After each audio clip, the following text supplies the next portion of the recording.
boys. Is that overused? Welcome back to another video, another Deepwoken update. This one's gonna be short to the point. I'll leave all the boring stuff at the end, so if you still want to see what the balances are, you can just go check it out. A new feature has been added to Deepwoken, something that we've all wanted for so very long.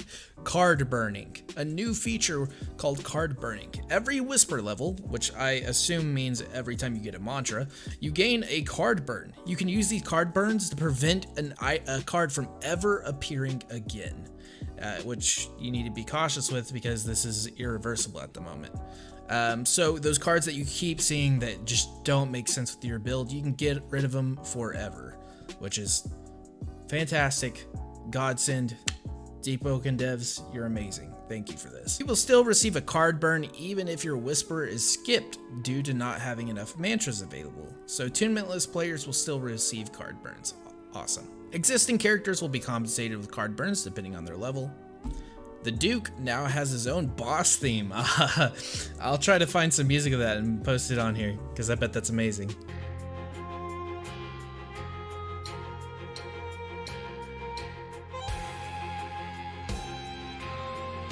A new boon, Steadfast, which makes your armor retain more durability when hit.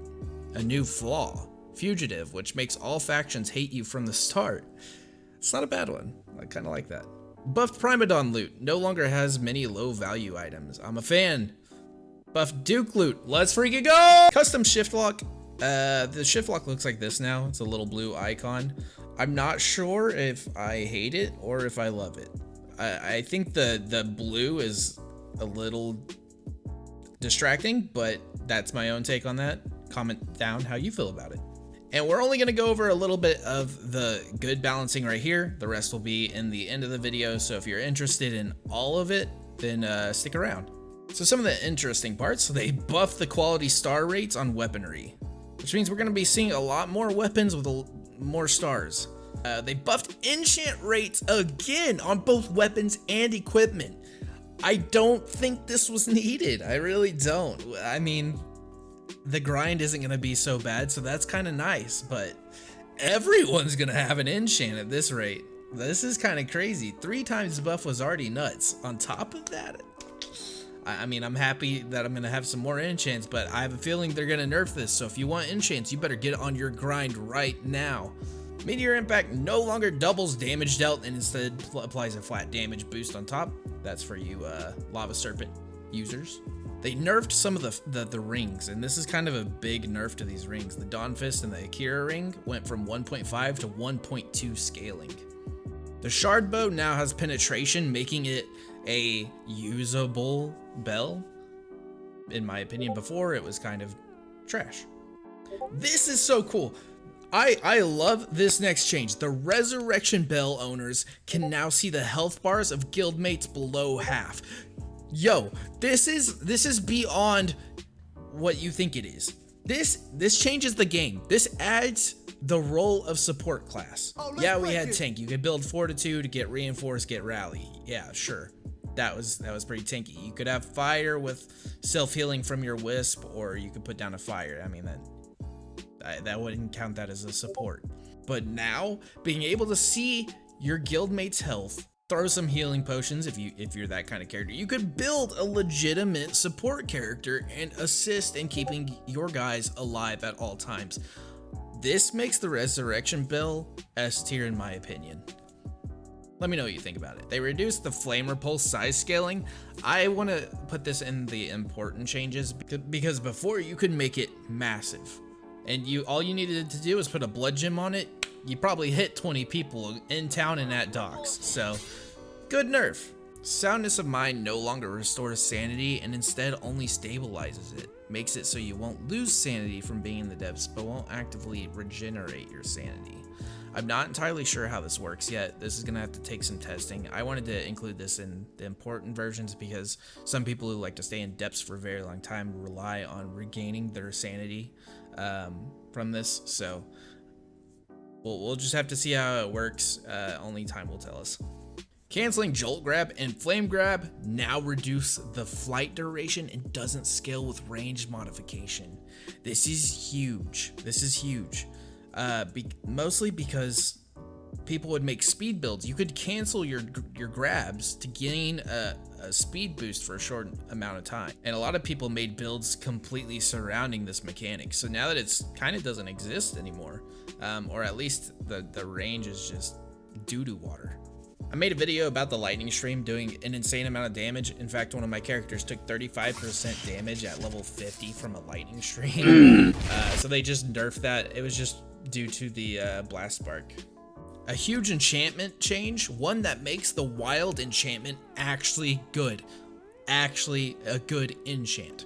It now ignores your allied guild members. That 10% damage that the wild enchant put out to enemies or allies around you now ignores your allies. It is an enchant that you now want to use. This should not be passed up.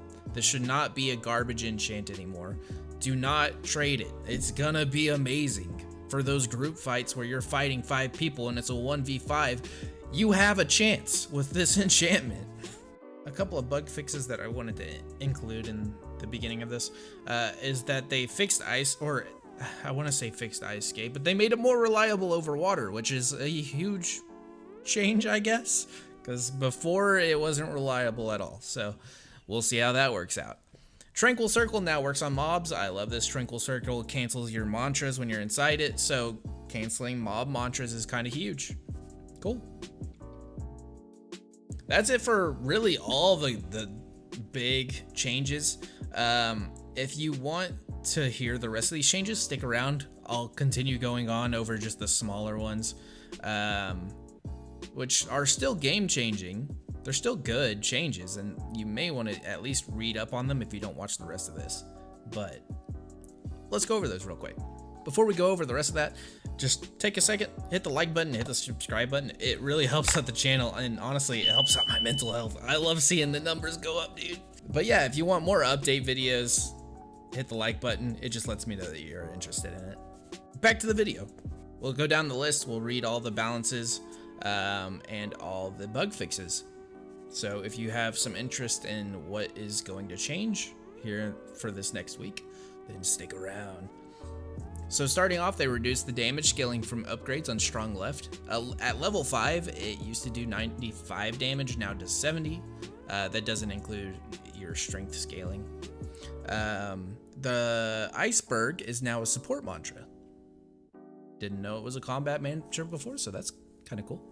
Flame of Denial cooldown is increased from 100 seconds to 120 seconds. So, 2-minute cooldown.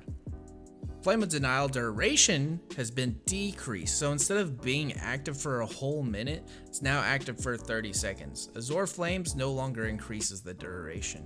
Reduced exploding Mirage clone damage. Reduced Mirage clone range slightly. Reduced range modification on Jolt Grab. Shard Bow triple shot damage buffed. Exertion lightning stream damage nerfed. Wild enchantment, we went over that. It's buffed. Shadow Gun cooldown increased from 8 to 12 and reduced the size scaling on the explosive modifier. Primadon waits for longer before attacking after a leap. Fireblade hitbox nerfed, and hitbox should now match the windup. Aerial attacks now have much lower cooldown. There's no longer inconsistency with having to slide jump to proc it. Damage nerfed on Shadowgun explosive modifier. There's no longer a cooldown to wake up from Cap Artist. Still a cooldown on spamming it though. Shadow Meteor no longer forces a weak block. Chronostasis duration buffed and now works on critical attacks. I'm surprised it was buffed. Very cool. Some of the bug fixes, Strong Left Fainting now cancels the animation properly.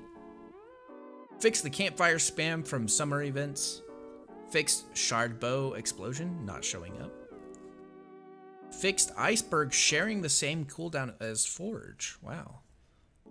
Fixed Vacuum Punch getting parried, freezing you in place for ages. Yikes. Final Act cooldown increased from 3 seconds to 10 seconds. Fixed Meteor Impact, causing people to wake up after you KO them with the damage. There's a few other mantras that actually cause this as well, so very cool. Fixed Resurrection going on cooldown when used on a target out of range. Fixed being able to use Illusion Counter on Illusion Realm. I wonder what that does. I'll have to look into that. Fixed getting stuck on the elevator from using Cap Artist. Wouldn't recommend it though. Capacitor no longer self-procs. Fixed Dark Synergy and Shadow Overflow stacking and flourish, causing people to not be knocked back with Singularity. Fixed Clutching Shadow, doing damage through block. I thought that was intended because one of the previous updates was 75% damage through block, so kind of weird. Fixed not being able to block Shadow Rising. Fixed Ring of Pestilence proccing even when negated. I did not know you can negate the Ring of Pestilence, so learn something new every day. And the other two we went over made Ice Skate more reliable, and Trinkle Circle now work. I apologize for missing last week's update. Some things got in the way, you know how it is. Again, if you like these update videos, hit the like button. It just lets me know to make another one. Subscribe so you don't miss a future update. And I like having you all around. Seeing the numbers, seeing the comments, it just makes me feel good. So, keep at it, boys. Keep on that grind for those enchants. Do not forget, that might be nerfed soon. So, I will catch y'all in the next video. Shee!